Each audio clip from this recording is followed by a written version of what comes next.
We'll have the second speakers of the debate. Okay, the second speaker on the proposition side, can you please start now? Good afternoon, teacher, Son, and Kevin. The topic for our debate is that cyberbullying should be a crime. The first speaker from our team has said that cyberbullying should be a crime, and he has said 2 points on that matter. I'm here to add 2 more arguments to support our claim, and my first reason to support the making of laws against cyberbullying is that even though cyberbullying happens off campus at their own homes using mobile phones and internet, during the students' free time, the effects of the cyberbullying happen at school, where the victim is tormented by others, which gives the victim a lot of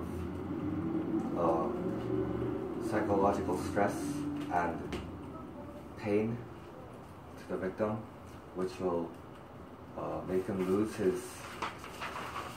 which will make him not want to go to school. And if the victim does not go to school, that means they will miss out on their education, and that will make the future society not advance. And for my second point, the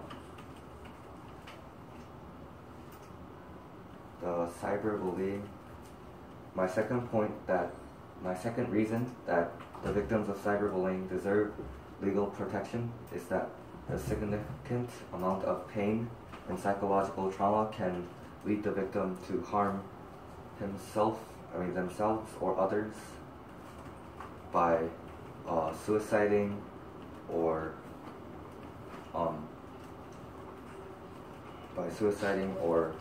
cutting, which is using a knife to cut the skin on his wrist. Or an example is the Columbine shooting, where victims of bullying lashed out in retaliation with guns and killed 18 people. So these examples support my idea that the amount of psychological trauma can lead the victims to harm themselves and others, including the bully, which threatens the safety of everyone. And on the point that the victims suffer a lot of psychological pain, all the bullies of cyberbullying have a higher risk of depression, and they may suffer post-traumatic stress disorder and have higher suicide tendencies than normal school bullying, because normal school bullying only involves physical contact and hitting, which can be treated easily by going to a hospital and just getting the wounds treated. But the psychological pains will not be as easily shown as physical pains, so will be harder to treat, which will intensify the pain that the victims feel. So in conclusion, our team believes that cyberbullying should be a crime. Thank you. Okay, alright, now we'll start right away with the second speaker, who's the same speaker, the first speaker, from the opposition side. Alright, I guess you may start now. Good morning, ladies and gentlemen. The topic of the debate is that cyberbullying should be a criminal offense, and this House believes that cyberbullying should not be a criminal offense. My third opinion is that the most important thing to the teenagers is education, not giving punishment. We also have to focus on preventing cyberbullying, not only strengthen post-processing. These days, many countries are trying to prevent cyberbullying by various methods. However, the countries which make cyberbullying crime are only a few, such as New Zealand. Most of countries and many developed countries are making preventing policies, not making cyberbullying crime. For instance, Germany made institutions which operated by states together and promote consistent education to students.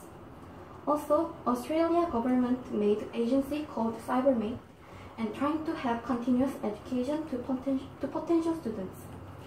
Korea also doing these policies, however, it doesn't doing continuous education for preventing cyberbullying. Even we didn't perform and consistent education and confirm the impact, I think deciding education is not impractical, is hasty opinion. And second, making cyberbullying to criminal offense is apprehended that it can occur new type of cyberbullying. Have you ever heard about the man who released from prison legally, even though he did exact crime?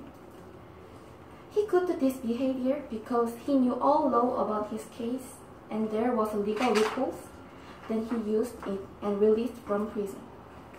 Like this case, even it was existing law, he can release legally. These days, people can access legal information easily by smartphone or internet. And offenders can be prepared for punishment by law, and they could change the cyberbullying to another way which is not included to law. However, even the passing the bill for new law have a lot of costs and there are no exact standard, does it have real practicality? It can be also violated and manipulated by good lawyer and a lot of cost. Korea is free economical societies and people who have a lot of money can easily go out. Then we can think once again, does it have real practicality? I think we have to think about this one more time. Thank you. Alright, thank you. Alright, we can start with the crossfire right away. Can the second speakers all come out?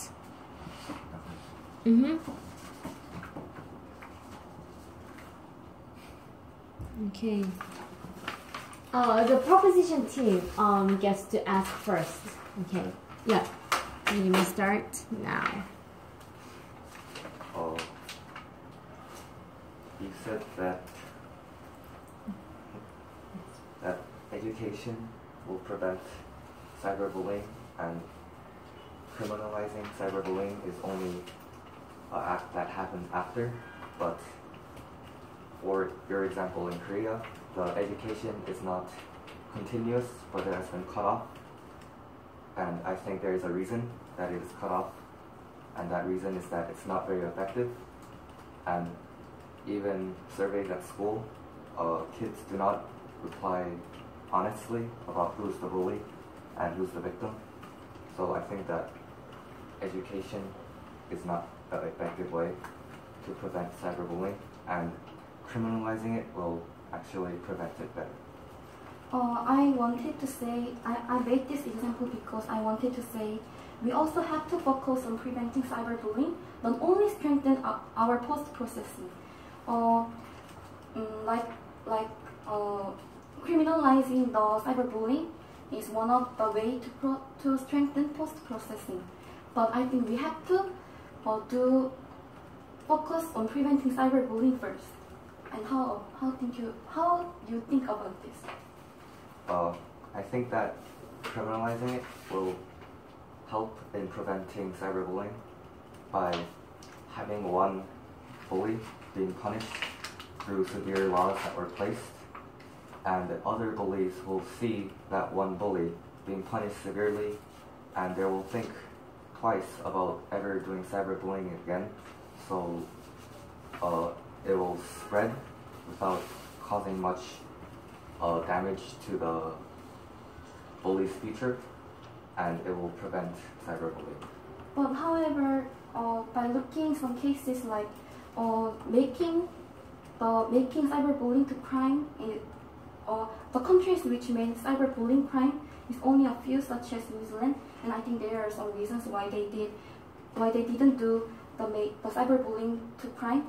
And also, why don't you think about the offender's life, that when they punished by law and their future?